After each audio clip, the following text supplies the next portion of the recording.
Welcome to this edition of Head to Head. I'm your host, Cam McKinney, and this is episode number 387 of the podcast. And on this episode, I'm talking about Dave Dombrowski's recent comments about Bryce Harper. After the Phillies season ended, after the loss to the Dodgers, longtime executive who's in charge of the team, Dave Dombrowski, made some intriguing, to say the least, comments about one of the team's biggest stars, Bryce Harper, saying on the 33-year-old first baseman, quote, "He's still a quality player. He's still an all-star caliber player. He didn't have an elite season like he has had in the past, and I guess we only find out if he becomes elite or he continues to be good," end quote. The season in question that Bryce Harper had was 27 home runs, 75 RBIs, with a .261 batting average. One of the things I really get from these comments from Dombrowski about Bryce Harper is he does not want to end this upcoming offseason with Bryce Harper being the best position player on the Philadelphia Phillies, and that has to be a real concern given the fact that Kyle Schwarber is a free agent. I think this is a sign that Dombrowski is going to do everything and anything to get a better position player than Bryce Harper on the Philadelphia Phillies, because he knows that Bryce Harper can no longer be the best player on the Phillies. In fact, he wasn't the best player last season, and he hasn't been their best player in a few years now. If Kyle Schwarber leaves the Phillies, other than Bryce Harper, yeah, you still have Trey Turner, but you lack a real power at bat outside of Harper, and I think Dombrowski knows that your best power hitter on the team right now cannot be Bryce Harper. Now, should he have admitted that to the media? Absolutely not. Yes, you can definitely read this as a diss to Bryce Harper, but I also see it as Dave Dombrowski saying, this guy can no longer be our best player. I no longer have belief in him being the face of our franchise. Another way to look at all this is maybe Dave Dombrowski is trying to motivate Bryce Harper, but he doesn't really seem like the kind of player that needs that. He's done almost everything you can do during the regular season. He's at this period of his career where he needs to win a World Series. Remember, the Nationals won one right after Harper left.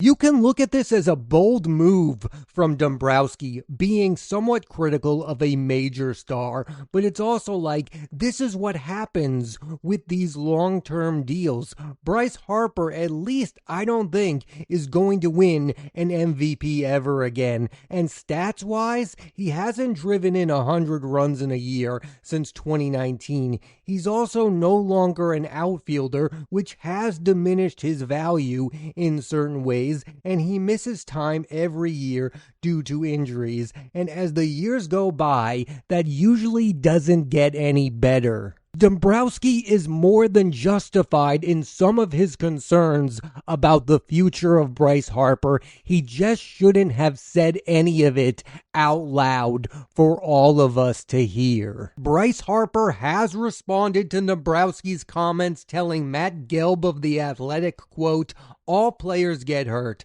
I hurt my wrist this year and missed a month. Of course, I don't have full year's numbers. It's disappointing to hear me being questioned about my contribution to the team. Just really hurt by that notion because I love Philly so much," end quote. What's super weird in all this is Bryce Harper himself has 6 more years on his deal with the Philadelphia Phillies. How is this going to impact the future of a team that is on the cusp of winning? I'm of the belief that if they bring back Kyle Schwarber and maintain most of the team, they can be super competitive come next year and remain a World Series contending baseball team. And part of that belief is because of the weaknesses of the other teams in that division. The Mets have a lot of work to do to be considered the favorites in the NL East. The Braves were a mess. They're now looking for a new manager.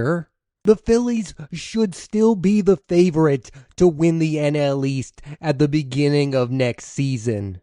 I think if you want to have a grander conversation about Bryce Harper, he's always been somewhat polarizing as a player. Some think he's one of the sport's best. Others think he's overhyped. No matter how you feel about him, we are talking about a future Hall of Famer. He's currently at 363 home runs, so 500 is definitely not out of reach. Dombrowski can make all the comments about him he wants, but Harper is in control of his career, and if he wants to end his career as a member of the Philadelphia Phillies, I think he can make it happen. Because of this mess, there is now constant trade speculation regarding the 33-year-old Bryce Harper, and he is not happy about those rumors, telling Gelb of The Athletic, quote, "I have given my all to Philly from the start. Now there is trade talk. I made every effort to avoid this.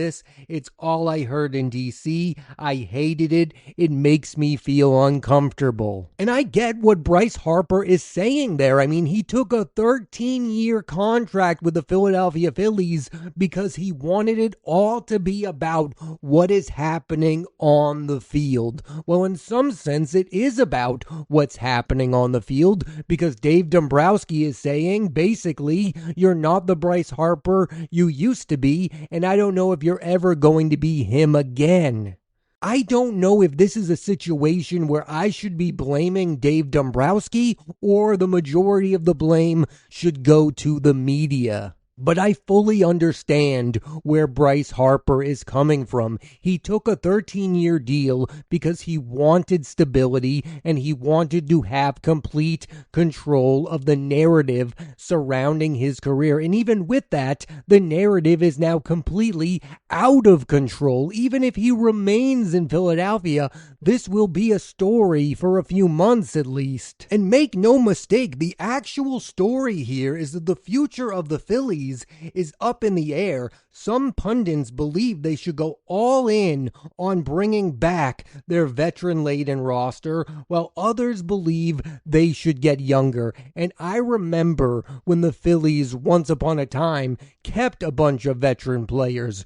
Ryan Howard, Chase Utley, Jimmy Rollins. They paid those guys a lot of money to remain with the team, and it didn't ultimately pan out. Right now, it makes all the sense in the world to give Kyle Schwarber a 5 or 6 year deal, no matter how big the money is. That makes sense right now, but is it going to look good in 3 to 4 years? What if Kyle Schwarber goes from being a guy who hits 50 homers to a guy who's hitting 20 in year 3 of this deal? We don't know if that's going to be the reality or not, but that's what we're talking about here. If you're going to bring back Kyle Schwarber, you are in full belief that in the next 3 years, you're going to win a World Series title. And here's the thing about Dave Dombrowski. He is somebody who goes all in. He does not bring up prospects. He signs well-established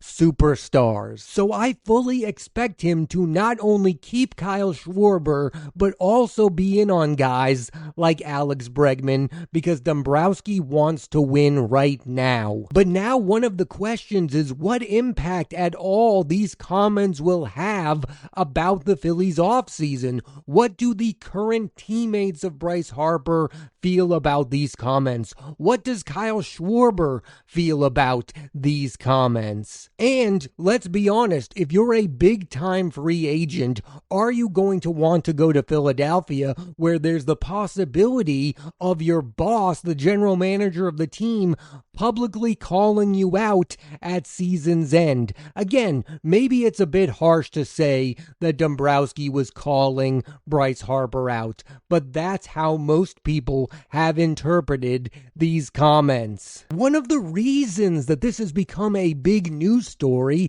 is that other markets would be excited about the idea of bringing in Bryce Harper. He is still a major star. I mean, would the Yankees want Bryce Harper on their roster? Absolutely. The Red Sox as well. The Chicago Chicago Cubs, any big market team would want Bryce Harper. And this has been talked about a little bit, especially on MLB Network. It's not like Bryce Harper has a terrible contract. He's not getting paid $50 million a year. He has a somewhat reasonable deal for a guy of his caliber. He's not being paid like the Juan Sotos or the Shohei Ohtanis, and nor should he be at this point. There's a word that Dombrowski used in his comments that do bother me. He used that word elite. How do you measure that when talking about a baseball player? Because baseball players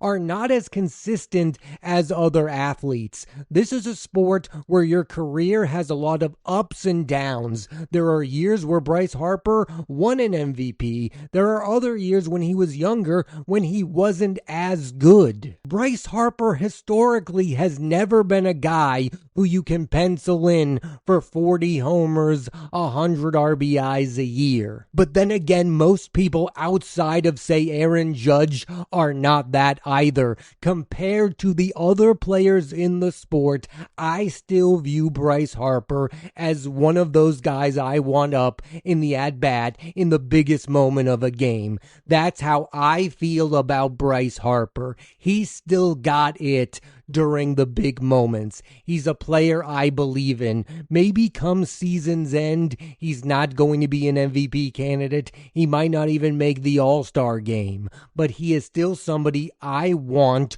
during a big moment to be up at bat, and maybe I'm giving him the benefit of the doubt because he's Bryce Harper. But in a sense, he's earned that, and I still think his numbers are decent. Again, 75 RBIs, 27 home runs. He didn't play a full season. There's still a lot of juice left in the tank of Harper. Like I said before, I think there was a lot of truth in what Dombrowski is saying here about Bryce Harper, but using that word elite really triggered me, because who can you really call elite year in and year out in the sport of baseball? You have the Ohtanis, you have the Aaron Judge, but everyone else has these years that are incredible and then some years that are just okay. Like Bryce Harper every year isn't going to be one of the best players in baseball, nor has he been in the past. There have been some years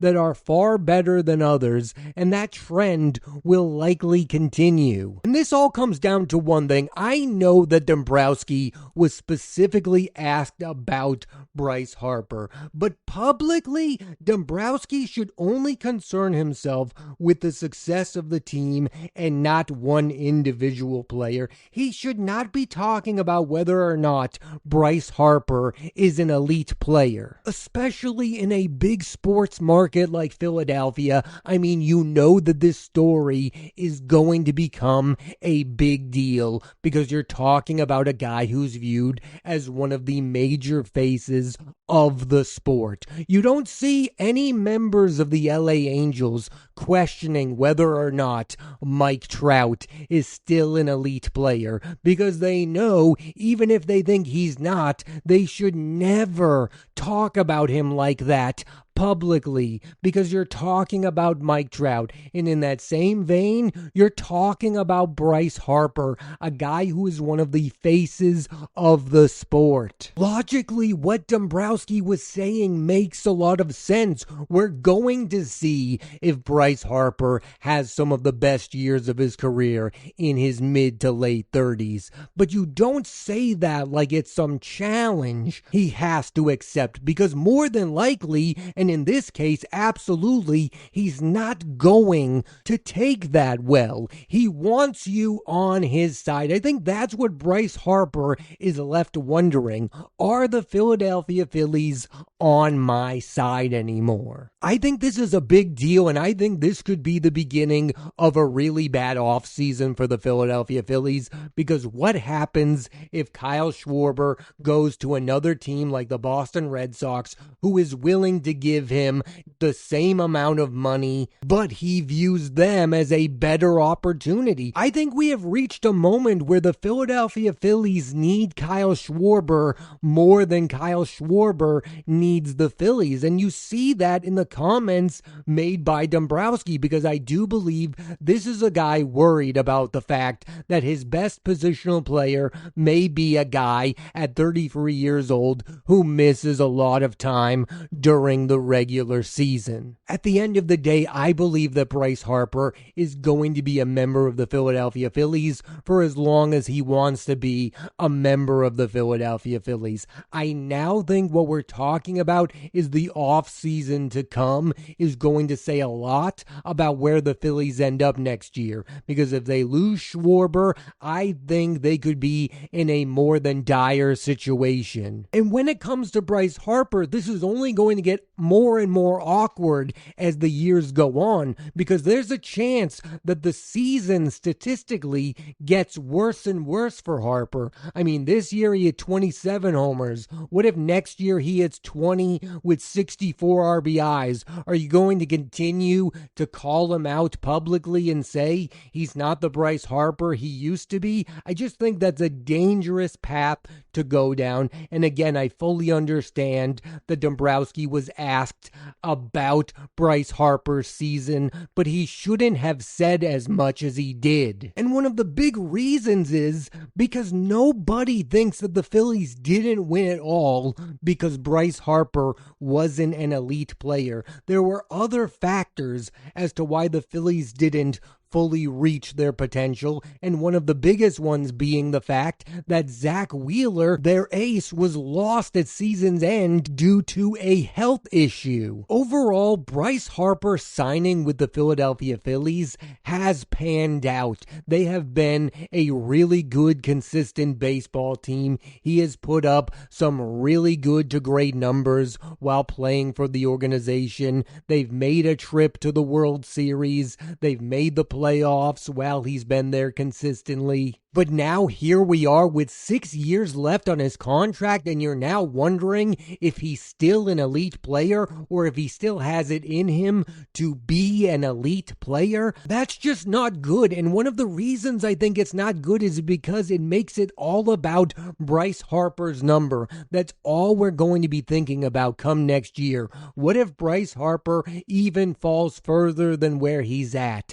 How is the team going to respond? Are they happy with the performance of Bryce Harper? It should not be about the performance of Bryce Harper. It should be about the state of the Philadelphia Phillies. I am not a fan of the team. I am curious as to see how fans of the Phillies have reacted towards these comments. Do they feel the same way that Dave Dombrowski does about Bryce Harper? I, again, think that they should be worried if by the end of the offseason, Bryce Harper becomes the de facto best position player on the roster. That is not where you want to go, especially if he's no longer a happy camper. I can't imagine there are that many fans of the Philadelphia Phillies who want them to trade Bryce Harper away. What most probably want is for them to go all in on Kyle Schwarber,